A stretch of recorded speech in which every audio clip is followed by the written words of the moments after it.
चंदन नगर गांव में बहुत मेहनती किसान रहा करते थे और वहां एक रोडीमल नाम का लालची जमींदार रहता था। उससे सभी गांव वाले बहुत दुखी थे। जो भी गांव वाला उससे कुछ पैसे उधार लेता, वो जमींदार करोड़ीमल का गुलाम बन जाता। एक दिन जमींदार के दो आदमी गांव के रतन नामक किसान को लाठी डंडे से मार रहे होते हैं।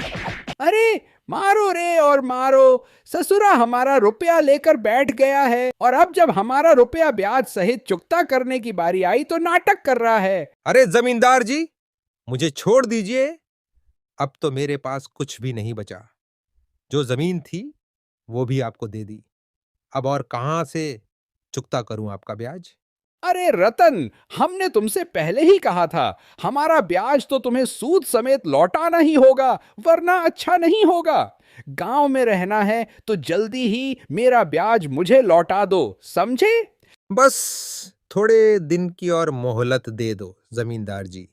मैं कुछ भी करके आपका रुपया ब्याज समेत लौटा दूंगा। अच्छा अच्छा, ठीक है ठीक है। चलो रतन, देते हैं तुम्हें 2 दिन और। लेकिन 2 दिन बाद अगर मेरे रुपए ब्याज समेत नहीं लौटा पाए तो अंजाम अच्छा नहीं होगा, बता रहा हूं।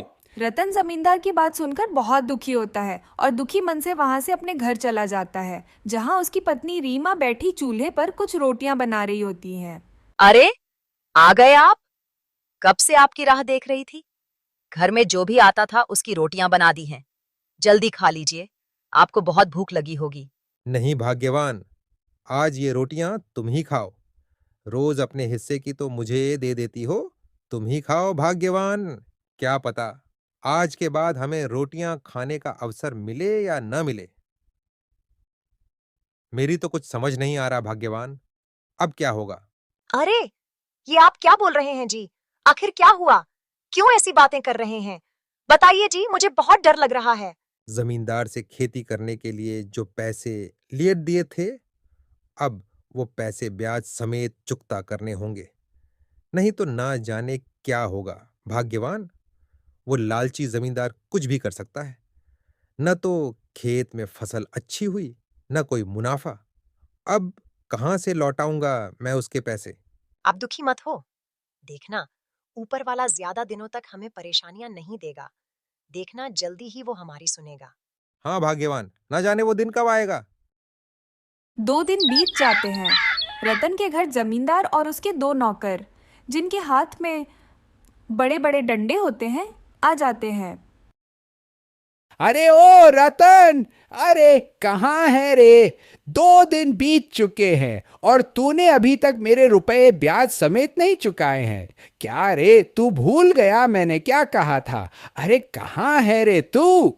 रतन और उसकी पत्नी दोनों अपनी झोपड़ी से बाहर आते हैं। अरे मालिक, मुझे माफ कर दीजिए। मालिक, मेरे पास सच में आपको देने के लिए कुछ नहीं है। आखिर कहां से लौटाऊं मैं आपके रुपए? माफ कर दीजिए मालिक। सुन रतन, अब तू इस गांव में और नहीं रुक सकता है, समझा? तेरे पास जब तक रुपए नहीं होंगे तो इस गांव में वापस मत आना, समझा? चल, जा यहां से चल। अरे मालिक, आप क्या बोल रहे हैं मालिक? आखिर मैं गरीब अपनी पत्नी के साथ कहां जाऊंगा? थोड़ी देर बाद दुखी मन से रतन और उसकी पत्नी दूसरे गांव की तरफ चल पड़ते हैं। तभी वो देखते हैं कि दो चोर बड़ी ही चालाकी से काला कंबल ओढ़े एक झोपड़ी से निकलते हैं, जिनके हाथ में एक मिट्टी की हांडी होती है। अरे, जल्दी चलो। इससे पहले कि उस चालाक और भयानक अम्मा की आंख खुल जाए, हमें यहाँ से निकलना होगा भैया। अरे, इस हांडी में बहुत अधिक धन होगा। हाँ, सही कहा तुमने। वो अम्मा बहुत ही भयानक है भैया। अगर उसे पता लग गया कि हम उसके धन से भरी हांडी को उठाने आए हैं, तो न जाने हमारा क्या हाल करेगी। हाँ, चलो चलो, जल्दी चलो यहाँ से। अरे आखिर ये लोग किसके घर से चोरी करके भाग रहे हैं? भाग्यवान, अंदर जाकर देखना होगा। चलो अंदर चलते हैं। तब वो दोनों उस झोपड़ी के अंदर जाते हैं, जहां एक बूढ़ी अम्मा देखने में बारिन बड़ी डरावनी होती है, चारपाई पर लेटी खर्राटे मारकर सो रही होती है। रतन और उसकी पत्नी दोनों उसे देखकर हैरान हो जाते हैं। अरे, अपनी आंखें खोलिए अम्मा, उठिए। लगता है दो चोर आपकी इस झोपड़ी में से कुछ चुरा के ले गए हैं। खोलिए, अपनी आंखें खोलिए। अरे रे, कहाँ गई मेरी हांडी? कौन ले गया? आखिर तुम दोनों हो कौन और यहाँ मेरी झोपड़ी में क्या कर रहे हो? बताओ मुझे। अम्मा, हम दूसरे गांव से आए हैं और इधर से गुजर रहे थे। हमने दो चोरों को तुम्हारी झोपड़ी से एक हांडी चुरा कर जाते देखा। अरे, अरे ले गए, चोर मेरी हांडी ले गए। हे भगवान, अब मैं क्या करूंगी? वही हांडी में तो कुछ पैसे थे मेरे पास, वो भी वो चोर ले गए। अब क्या करूंगी मैं? अब मैं तो बहुत बूढ़ी हो चुकी हूँ। जो कुछ भी मेरे पास धन था, वो चोर ले गए। मैं कैसी अभागी हूँ। कोई नहीं है मेरा इस संसार में। लेकिन तुम दोनों आखिर इतनी रात को कहाँ जा रहे थे बेटा? अम्मा, वो क्या बताऊं? मैं बहुत ही दुखियारा हूं। अब तो रहने के लिए भी कोई आसरा नहीं है। अब मैं जाने अपनी पत्नी के साथ कहाँ जाऊंगा, कुछ समझ नहीं आ रहा है। जिसके बाद रतन बूढ़ी अम्मा को सारी बात बता देता है। मन ही मन में अम्मा कहने लगी, चलो अच्छा है, अच्छा है। अब कहीं और मुझे अपने अगले शिकार को ढूंढने जाना नहीं पड़ेगा। ये दोनों मूर्ख तो खुद ही चलकर मेरे पास आ गए। हाँ, बस अब मैं इन्हें यहाँ से जाने नहीं दूंगी। अच्छा तो ये बात है, तुम उस जमींदार के सताए हो बेटा, लेकिन तुम चिंता मत करो। मुझ भागी का तो वैसे भी कोई नहीं है। तुम कुछ दिन मेरे पास ही मेरी इस झोपड़ी में रुक जाओ। आखिर अब तुम कहाँ जाओगे? जिसके बाद रतन और उसकी पत्नी बूढ़ी अम्मा के पास ही रहने लगते हैं। अगली सुबह रतन उठता है और देखता है कि बूढ़ी अम्मा अपनी झोपड़ी में थी ही नहीं, और तभी कुछ गांव वालों की चिल्लाने की आवाज आती है। अरे अरे, ये क्या हुआ? अरे, लगता है आज वो जानवर अपने कालू लोहार को उठाकर ले गया। अरे अरे, ये क्या हो गया? रात यहाँ अपनी झोपड़ी में तो सो रहे थे, लेकिन जब आंधी रात को मेरी आंख खुली तो वो यहाँ नहीं थे। लगता है ले गया उन्हें वो जानवर, उठाकर ले गया मेरे पति को। अब मैं क्या करूंगी? अजी, ये गांव वाले क्या बोल रहे हैं? कौन जानवर? ये किसके बारे में बात कर रहे हैं? मुझे तो बहुत डर लग रहा है जी। रतन गांव वालों के पास जाकर उनसे पूछने लगा। ये आप लोग क्या बोल रहे हैं? आखिर कौन जानवर और क्यों उठाकर ले गया कालू लोहार को? अरे भाई, लगता है तुम यहाँ नए हो, इसीलिए नहीं जानते। यहाँ कई दिनों से किसी जानवर के होने की आशंका है, जो अब रोज किसी न किसी गांव वाले को उठाकर ले जाता है भैया, और फिर वो गांव वाला लौटकर वापस नहीं आता। और तो और भैया, उस जानवर को यहाँ किसी भी गांव वाले ने नहीं देखा। तुम जो भी हो, चले जाओ यहाँ से। जिसके बाद सभी गांव वाले वहां से चले जाते हैं। फिर अम्मा अपने हाथ में कुछ लकड़ियां लेकर झोपड़ी में आती है। अरे अम्मा, तुम कहाँ गई थी? क्या तुम्हें पता है यहाँ इस गांव में कोई जानवर यहाँ के लोगों को उठाकर ले जाता है? आखिर कहाँ गई थी तुम? हाँ अम्मा, मुझे तो बड़ा डर लग रहा है। लगता है अब हमें यहाँ और नहीं रुकना चाहिए। और मैं तो यही पास में भोजन बनाने के लिए लकड़ियां काटने गई थी बेटा। बिना लकड़ियों के तो चूल्हा नहीं जल सकता है ना। अच्छा ठीक है अम्मा, तुम कहती हो तो मान लेता हूँ, लेकिन अभी तो बहुत जोरों की भूख लगी है। क्या कुछ खाने को मिलेगा अम्मा? अंदर अनाज पड़ा है, तुम दोनों पकाकर खा लो। देखिए जी, मेरी कुछ समझ में नहीं आ रही है। ना जाने क्यों यहाँ मुझे कुछ सही नहीं लग रहा। अब चलिए यहाँ से। अरे भाग्यवान, आखिर हम कहाँ जाएंगे? तुम तो जानती हो सरपंच को बिना उसके पैसे चुकता किए वो हमें हमारे घर में नहीं रहने देगा। आखिर कहाँ जाएंगे हम? कुछ नहीं होगा। भाग्यवान, तुम बेकार में ही चिंता कर रही हो। अच्छा चलो, अब रसोई में जो भी अनाज है उसे पका कर ले आओ। बहुत भूख लगी है भाग्यवान। रीमा खाना बनाने लगती है और कुछ देर बाद खाना बन जाता है और वे दोनों खाना खाने लगते हैं। आधी रात को रतन और उसकी पत्नी आराम से सो रहे होते हैं। तभी अम्मा चुपके से एक मिट्टी की हांडी लेकर अपनी झोपड़ी के बाहर चली जाती है। अगली सुबह होती है और अम्मा फिर से अपनी झोपड़ी में नहीं होती। गांव वालों के चिल्लाने की आवाजें आ रही होती हैं। इस बार गांव वालों के सामने वही दो चोर लेटे हुए थे जिन्हें रतन ने अम्मा की मिट्टी की हांडी ले जाते हुए देखा था। अरे, लगता है इन दोनों को भी उसी जानवर ने मारा भैया।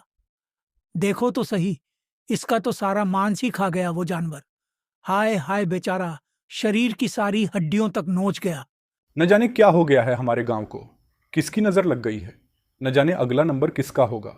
सही कह रहे हो भाई, पहले कालू लोहार, फिर ये दोनों चोर। अब आगे क्या होगा? यह वही चोर है जो अम्मा की हांडी चुराकर ले गए थे। अब इनकी यह हालत किसने की, मुझे समझ में नहीं आ रहा है, लेकिन मुझे इसका पता लगाना ही होगा, नहीं तो न जाने उस जानवर का अगला शिकार कौन होगा। रात को रतन और उसकी पत्नी सो रहे होते हैं। अम्मा चुपके से अपनी झोपड़ी से बाहर जाती है और एक बोरी लेकर आती है, जिसमें रतन की पत्नी को लिटा देती है और बोरी को खींचते हुए ले जाती है। अगली सुबह रतन अपनी पत्नी को झोपड़ी में ना पाकर हैरान हो जाता है। रतन अपनी पत्नी को ढूंढने लगता है, लेकिन वह कहीं नजर नहीं आती। गांव वाले आकर पूछते हैं, अरे भाई, क्यों चिल्ला रहे हो? सब ठीक तो है? मेरी पत्नी कहीं नजर नहीं आ रही है। सब जगह देख चुका हूं, लेकिन वह कहीं नहीं मिल रही। भाई, यहाँ तो बीते दिनों से कोई जानवर लोगों को उठा ले जाता है। हो सकता है तुम्हारी पत्नी को भी वही जानवर ले गया हो। अब तो ऊपर वाला ही भला करे भाई। नहीं नहीं, ये क्या बोल रहे हो तुम? मेरी पत्नी को कुछ नहीं हुआ होगा।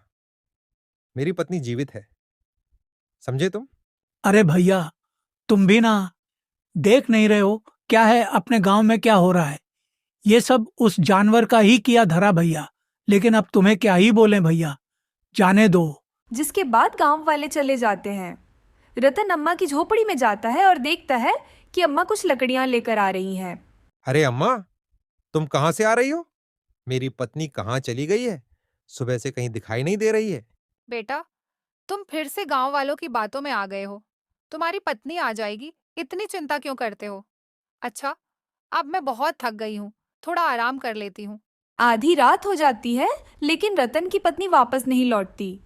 तभी रतन देखता है कि अम्मा चुपके से एक मिट्टी की हांडी लेकर जा रही है। वह देखता है कि अम्मा जंगल में आते एक बूढ़े तांत्रिक के पास जाती है, जो एक पेड़ के नीचे अपनी आराधना में लीन होता है।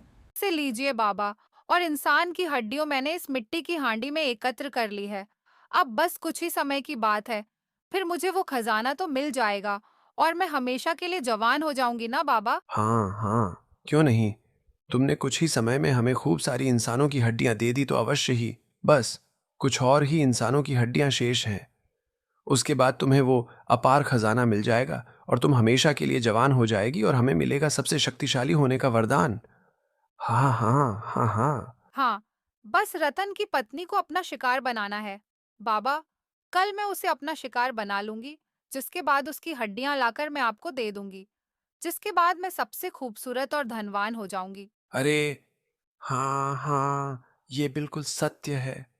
कल हम स्वयं तुम्हें वो खजाना दे देंगे। हाँ। सारी बातें सुनकर रतन हैरान हो जाता है।